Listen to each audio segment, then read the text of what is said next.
our 6th alliance is now full too. Oh no. Well, I guess that means that we need 7, 8, 9, and 10 to be made sometime soon, if anyone wants to. But anyway, we are making our way through the Pearls of Protection maze event, of course, for that beautiful, beautiful perception dragon at the end. It'll take a few days before we get there, but we'll get there. But, of course, today, the brand new puzzle event has begun. And inside this puzzle event, we have some very, very important maze coins that we want to look to collect. Not only that, we do have the brand new Porpoise dragon, which is a primary magic element, which is actually kind of cool and pretty decent. I mean, by decent, I mean okay for a legend that doesn't really have anything else going for it, but it's still a mythical, so it's going to have an increased category as well. But there are also 3 ascended insignias after Porpoise, so I know a lot of people are probably going to want to go for that. But if you're going for dual perception or the dual perception orbs path, your main focus is going to want to be this top set of items. And we will be going through some tips for this event today. But in order to get all of the currency, this would require so much gemming, like a lot of gemming. And you would have to be very diligent with this puzzle event. So I'm going to be honest, most people are probably not going to get these 2,000 maze coins at the end. Most probably won't even get the 1.5k. But the rest of the currency is doable. But at the same time, you'll have to be focusing on doing these item tasks rather than, say, the bottom ones or the middle ones, because of course in this puzzle event you'll see that each of these items has like 15 pineapples for the food chest, and then there's 55 blue flowers, 55 leaves for the lucky legendary, and then of course the dragons at the bottom have their own set of items to collect, being the tomatoes and the bananas. But since we are going to be going for the currency mainly, we are going to be focusing on the top tier rewards. I'm going to be ignoring the chests this time, even if there is a celebration chest there, which is nice and tasty. But this means basically, pretty obviously, we're going to be matching pineapples for this first one. Because I mean, you might run out of pineapples or a specific one that you want to go for, of course, but you'll mainly want to be going for 4s or 5s, because when you get 4 or 5s in a row, then you do get special power-ups, of course, in this event. So you would mainly be looking to get those, and ideally, you know, if you can make it so that you get the bonus pineapples or whatever from it, then you're gonna want to do that. But if we can mainly focus on the top and bottom quests, that will probably be the thing that I want to go for. So like pineapples, we've got some more pineapples there, but at the same time, be on the lookout for any special ×4s that you can match in a row so that we can get the full like layer clear, because that will help you out a lot in this event. But you know, ultimately it's going to come down to how much currency you can actually collect in this event, which is going to depend 1 on how active you are, and 2 on how frequently you are actually logging in to do the tasks. And the tasks in this event are a pain, a massive pain. So there is our first tile completed there, and then you'll see that for the next one we need to collect the purple, I guess they're grapes. I'm going to assume they're grapes so that we can get these epic Joker orbs. So just focus on this top tile here if you're going for the perception path. Obviously, if you're not, don't worry about it. But in terms of the actual tasks themselves, we have these tasks, and you can collect free puzzle moves every few hours, so you should be logging in to get +3 free moves, because why the heck not? But then we have these other tasks. We've got +4 tasks, +8 tasks, +15, and +25. The +25 and +15 are going to be the longest tasks, and they are breeding and hatching tasks. The only thing that you can do for these is doing exactly what it says. So breed an egg that has dark and ice. You'll need to use a dragon with dark and ice. Ideally, it would be single element dragons usually, because those would stop you from adding in any other elements into the breed, and same with C+ light. The problem is with some of these breeds, especially like C+ light, you have the chance to breed super long timer dragons. So you can get ones like this one, Glimmer, which is a really long one, and you can also get Luminescent, who just has a very long timer in general. So certain breeds are going to take a very long time, and I know that after we've done with these ones, we're also going to have to breed nature and war together. So those are super long timers as well. But the way to know what is coming up in this event, I did mention this yesterday, but it's actually to use, say, Ditlep. Go to the current puzzle event page, which shows you how long it is. It shows you all the reward dragons in it. And if you go down, we've got the missions. And I'm currently up to this part here. So we want to be breeding 2 dark and ice dragons, and then it's going to be hatch 2 dark and ice dragons if we go to the next task, which is there, number 6. And then the one after that would be breed 2 dragons that have metal and dark, which is pretty simple, but again, it's going to require a lot of wait timers. So then again, with hatching these water and light dragons, if we want to know what's coming up next, we just go across, and then we'll see that that's how I knew that we were going to have nature and war, because it's right here as quest number 3. And these do give the most points because they take the most time. However, that doesn't mean that it's the most efficient thing to solely focus on these breeding tasks, because the other 2 tasks are, well, I would say the top one is quite easy to do. The second one, not so much, but it depends on your point in the game, because you'll see that right now we've got +8 moves that we can get for winning 4 league battles. The problem when you get to this point is the fact that when you, say, either get a new reset or you gem for your league battles, you're only going to be given 3 of them. And obviously, this one is asking for 4. But if you, say, finish your set of fights, which if you've maxed out and gotten to 400 out of 400, you're kind of screwed in terms of gemming.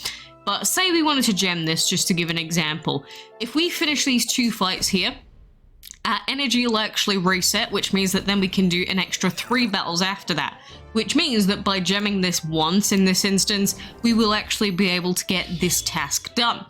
Alternatively, we could have just, you know, gemmed the actual quest itself, which I will speak about in a moment, because it can actually be really good to do that for the first task in particular, mainly for skipping the quest battles.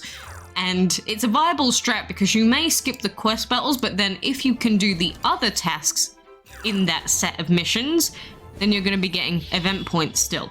So definitely a lot of nuance to this event if you want to be like super optimal and super min-maxing. But we'll get these 2 battles done here just to show what I mean in the league fights. Obviously, if you are a new player or someone that has like hyper over-leveled as a newer player and you can't do your league battles, it is going to put you massively behind in this event. Like there is no other way of saying it. You are just kind of screwed. And that's why it is really important to have a team ready to be able to do both arena and league battles. League battles for me, as you can see, are super duper easy. Like, I can't even stress how easy this is. Even if we're going against High Master Karma Dragons, enemies actually max out at level 40. Of course, that doesn't mean that they can't be empowered, because you can see that they are. But their max level that we can go against are level 40 dragons, 5-star empowerment, which, you know, if we have over level 40 dragons, like level 60s for instance, that's actually really easy to deal with. But like I said, we just finished those 2 battles. It's refreshed us into a new set of league battles, and now we have 3 combats again, which means that now we can do our 2 remaining fights, complete this quest, and then we will get a new task. And of course, those extra puzzle moves. So, you know, it does go up and up and up in terms of the requirements. So each mission at the start might have just been one singular battle, like one singular quest or whatever. But as you do more and more of them, you will have to complete more at that time in order to get that event puzzle currency, which I know it can be a pain. It can be a big pain. But here you see we've got 1 more league battle to do, and then we will be done skis with this one. So let's go and get that done. Please don't put me against a battle that I get dabbed on for the first time in months, just to like go, ha ha ha, see, Quacks is stupid. Please don't do that to me. You know, Corrupted Chaos. As much as I love Corrupted Chaos, the problem is for... Well, I guess it's because Chaos at the time was a not as common of an element, but if you're thinking about adding a Corrupted Titan to your team, you know, Corrupted Legend and Corrupted Chaos are really good. It's just Corrupted Chaos is actually more expensive, which you know, I get it, chaos is a great element, but is it really worth making them more expensive than Corrupted Legend? Because Corrupted Legend is pretty top tier. But hey, I guess that is just a thing. So if you were looking to gem one of them, just know that Corrupted Legend is currently cheaper. And my goodness, the bubble has grown. Is that just me? It looks like the bubble has grown. Maybe it's just my perception is off, but my god, it's huge. Either way, when you see the symbol, that means that you can claim some currency. And now we got +8 for that, and it goes over to win battles in the arenas, which again, we can do that in a moment. But I want to talk about these top quests, which you'll see we've got one here called Win Quest Battles. And while this task isn't so bad, while we have quests at the time, whether we have like tons of them, or say right now, if you had, you know, these Ascended Dragons empowered, you'd be having a marvelous time because you can just use their quest battles for that. However, most of us aren't going to have that. The only quest that we actually have at the moment is Pearl Passage, which, you know, I would say try and save it, the battles in this for the puzzle event if you can, but at the same time, if you want to max it out and get all of the oyster chests, you have to be like doing it immediately, so you might even gem just to be able to do it at the same time as the puzzle event, but it's really oddly specific. And you'll see that I've got Blossom quests that I'm about to complete right now. I'm nearing the end, which is kind of concerning me, because if you are someone that ends up finishing off all of the basic quests, that's it, they're done. There's no more, so then you'll be a little bit extra screwed in puzzle events from that point onwards. So I've got to wait 14 hours, 51 minutes. But one benefit of me being on the final battle of this Blossom quest is, of course, that one, I can get the dragon, and once I finish this battle, like this quest, I'll actually immediately move on to high tech and be able to do a second quest battle, which means that we can do 2 quests out of this one, like, immediately. But that'll be in just under 15 hours time, so yeah, it takes bloomin' forever. But that is a way that you can get those done. However, since we are going to be waiting 15 hours, it is actually viable to say skip just this mission. But of course, that is going to cost you gems. And depending on the +25, +15, +8, the further down it is, the more expensive it's going to be. 8, 6, 5, and then 3 for the top ones. But since the quest battles, you can't really change when they come up, they're just going to be reset based, you can just skip this one, and then it will take us to the next mission, which is going to be collect gold, which super duper easy, of course. So this is a viable strat for anyone that is willing to gem in this event. Collecting gold, feeding dragons. So again, super easy, we just go over to a dragon, and then we'll feed it once, then we can come over, claim again. Now we are back at the next quest battle. And again, if you really, really, really want to do really well in this event, you skip it. And then you get back to collecting gold. And you just do this over and over and over again. It's relatively cheap, but at the same time, you're only getting the minimum amount of points out of it because, you know, it's the top quest. It's not like you're getting +25 each time you do it. So you have to keep that in mind. But it is a very, very simple way to, you know, at least be stacking some puzzle moves. But it's going to depend on whether you've got enough gems saved and whether you are willing to spend the gems. But, you know, again, skip mission for 3. Collect gold, which, you know, you should have more than enough gold everywhere. Feed dragons, 55,000 food, go over to a dragon, feed it up, you know. I guess we should feed up a lower rank one so that we don't waste quite as much food there. And that's it. That is what a lot of people do on that top quest, just to keep generating more and more. But of course, it's going to be very expensive, so keep that in mind if you're going to do that. But the arena battles, one of the benefits of having arena fights on at this moment is that we do currently have an alliance chest that is arena based. So you can do 2 for 1 basically. Like, I'm looking to D rank, but I'm not going to D rank while 1, we have an alliance chest, and 2, we have puzzle event on, because why would I keep D ranking at this point? But this does sort of solidify, why is he just called Harry Potter? Weird. But this does sort of make a good case for why you should be D-ranking if you think you are potentially going to run into any problems at all at any point in the arena. Because if you do run into any hard enemies that you can't deal with, you're not only screwed in the Alliance chest, but definitely so in the puzzle event, because you need to get 4 victories in a row. You can't be wasting any of your fights, basically, because it will hinder you a lot. You'll have to wait more time, and say you have to log in 20 minutes to do another arena fight. Not everyone can log in every 20 minutes just to do that, so I highly recommend, between these puzzle events and anything else in future, I know it's a bit late for this one, but you definitely should D-rank before these sort of, you know, events do come up. Like this one, I knew that this was coming up and I was D-ranking anyway, for other reasons, but you just saw how many level 70s we saw them, right? We saw like 3 or 4 of them, and I don't want to have to deal with that. So instead, we just refresh, get an easier fight. And I should really be trying to put like one of my not fully ranked up dragons in to do these fights, but it depends on how bothered you can be. And obviously I cannot be bothered enough at this very moment in time. But definitely if we are going to be going against dragons this easy to deal with, I should put my High Virago in there, or Cosmic Detonation, or any dragon heroic that I'm looking to rank up just for the extra orbs, really. But that is going to be us for now. We're going to have to wait another 10 minutes. Let's see if we can refresh. There we go. That's an easy one as well. So I guess we will throw in Virago while we're here, just to make sure that I don't forget. And then once we come back, we should be able to do this fight, hopefully get a couple of rank ups on High Virgin, and that should put us up to the next quest here. So of course, the +8 ones are mainly just going to be the same thing. It's going to be league battles, then it's going to be arena battles, then it's going to be collect food. And then it's going to be the same. League battles, arena battles, collect food. League battles, arena battles, collect food. And now the food one can actually be a big pain.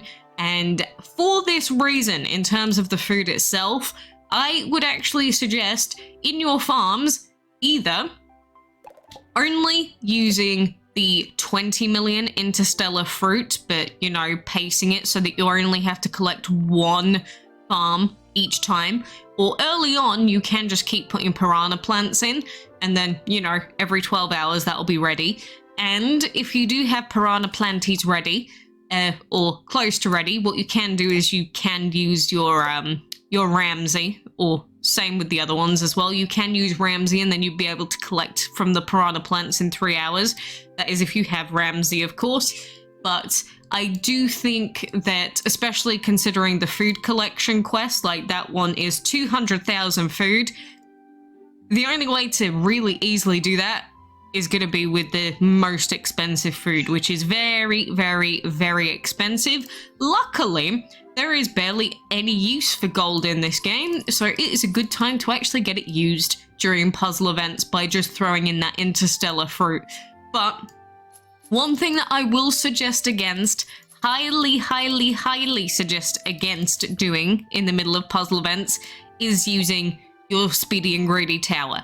Because it is so very easy to see all of these gold symbols on your habitats and just be in the normal spirit of playing Dragon City, and you go over to Speedy and Greedy and you collect resources, and pants, you just collected all of your farms that you needed to save for that quest. Definitely try and ignore Speedy and Greedy while this event is on, because otherwise it will screw you over majorly for that food collection quest, because you don't want to do that and then have to wait either another day or another 12 hours to collect from all of your farms with the piranha plants. That would be no bueno. So I think that is all of the quests mainly. In terms of breeding and hatching quests, of course, you can use Demona or Broodbee if you do have them available, but there's no really great time to use these because these towers just take so long to reset. But if you are going to use either of them, make sure you are breeding in all 3 of your breeding dens during this event to give you, you know, the most event items. And then if you are going to use the hatching skip, definitely make sure that you've got like your entire hatchery filled, because it would be pointless otherwise. I mean, between these breeds happening, you can potentially, you know, get a couple of dragons summoned, maybe commons and that, like summoned and hatched. Especially if you've got speed up still, you can sort of still do some stuff in your hatchery, but I wouldn't really recommend it if you are just fully focusing on the event because, again, you don't want to screw yourself over than you need to. The event is already going to be a pain for getting all the tasks done, so just try and avoid it. Like, I know it's tempting. I want to be breeding and hatching stuff right now, but it's like, what is more important? Breeding and hatching stuff 24 hours, 7 days a week, or potentially getting enough currency to unlock more currency to get your hands on dual perception? And I think the answer is dual perception, to be honest, because even if, worst case scenario, you don't manage to get enough orbs to unlock this dragon fully, either you can acquire the orbs yourself by trading with people, or if you are gonna go super big brain, you could just use the orbs that you do get to trade for other things that you want. Now, I would say that I don't generally advise trading out your dual perception orbs, but you could get like the Walking Dead dragon orbs or another really good dragon orbs in exchange for other things. Some people are even willing to do like cross trades for perception orbs for like another legendary, and they'll give you back, say, High Master Karma orbs or something. Not many, but you will find some people that are just really after this dragon. So just getting some of his orbs from his path at least will net you something either to use yourself or as good trading fodder. And as long as you've got the trading essence, you can do it. You know, you can trade with other people. Which, speaking of which, we have been considering actually making a trading alliance, which, you know, we haven't made one yet. But it would be useful to just have a designated trading alliance so that people that are in Discord or anywhere else can just join it to trade. Either I'm going to make it, or if someone else wants to make it sooner and accept people just to do that, they can. But at this stage in time, that is just in the plans. I mean, we've got all of our alliances full at the moment. But I will say that for any alliance members, either you can be super on it with trying to get the alliance chest stuff done, but I would say that it's more important for people to make sure that they save their arena battles to make sure that they can get their puzzle event quest done first. So although some alliances obviously have minimums anyway, I would say to me it's more important that people get their hands on perception rather than doing well in the alliance chest, which again, you can do them at the same time, but I don't think it's like worth wasting time in the puzzle event quest just to, you know, get a few extra points in the alliance chest personally. Maybe that's just me, but I don't really like having to force people to spend. But, you know, at the same time, I don't care to be a top 100 or even top 10 faction or alliance. So, you know, I would say that for our alliances at least, I'm not going to be badgering anyone too much, as long as they're doing what they can in the alliances. And obviously any new players are going to struggle anyway for the arena chest. But that is all the stuff that's currently going on. Of course, as you make your way through the maze event, you will be getting your hands on the various oyster chests, so you can get that collection done soon, hopefully. But I do have people asking me about this puzzle, this puzzle and the runner event paths, saying, you know, should we be spending our currency on this path? The answer is absolutely not if you're after perception. Reason being that it's already going to cost you 32,000 currency to get perception from their path. You cannot afford to be wasting your currency at all. You have to 100 million% just be focusing on these key chest paths. And of course, as soon as you pick up a key, you should be then moving on to the next path, basically immediately. Because otherwise you are just going to be wasting your currency, and that is going to put you even further behind for getting your hands on the perception dragon. So you'll see that, like, there's quite a few steps left in the other paths, but, you know, like this one we can move on to Holy Breeze already, and then if we go up a little bit, you'll see that we've got blah blah blah, brown chest is there, and then there's still a few tiles. And then after we get that, we'll move on to the brown path, and then we'll do the same thing. We'll keep going until we get to the key, and then immediately moving on again. So that is what we're going to continue to do. We're going to continue to grind out this, and I don't really want to be spending any more gems personally, so we'll see how far we get. But make sure you are focusing on the right tasks, the tasks that you want. while still trying to get, you know, the 4s and 5s stacked up. And don't forget that if you get 2 of the special 5 stacks next to each other, if you push them together, then they will actually clear the entire board. I've only had that happen once. Maybe it's a skill issue of mine, but genuinely, I've only had it happen once, but it was cool when it did. So I can appreciate that. But, you know, it's Candy Crush. I don't think most of us need a guide on how to, you know, just move a banana to the left or right, but that's essentially what it comes down to. And, you know, like right now we've got pineapples that we could throw together, 2 lots of them. In fact, we want to avoid that as much as we can when there's no active quests for them. But, you know, sometimes you're going to get stuck and there's not going to be any option of other things to do. So, yeah, I'm just going to be focusing on these grapes for a little while, and hopefully we all get what we want out of these events, but best of luck. You know, at the very least, we can get our hands on Porpoise and a lot of tasty event currency to get dual perception. We hope. And insignias.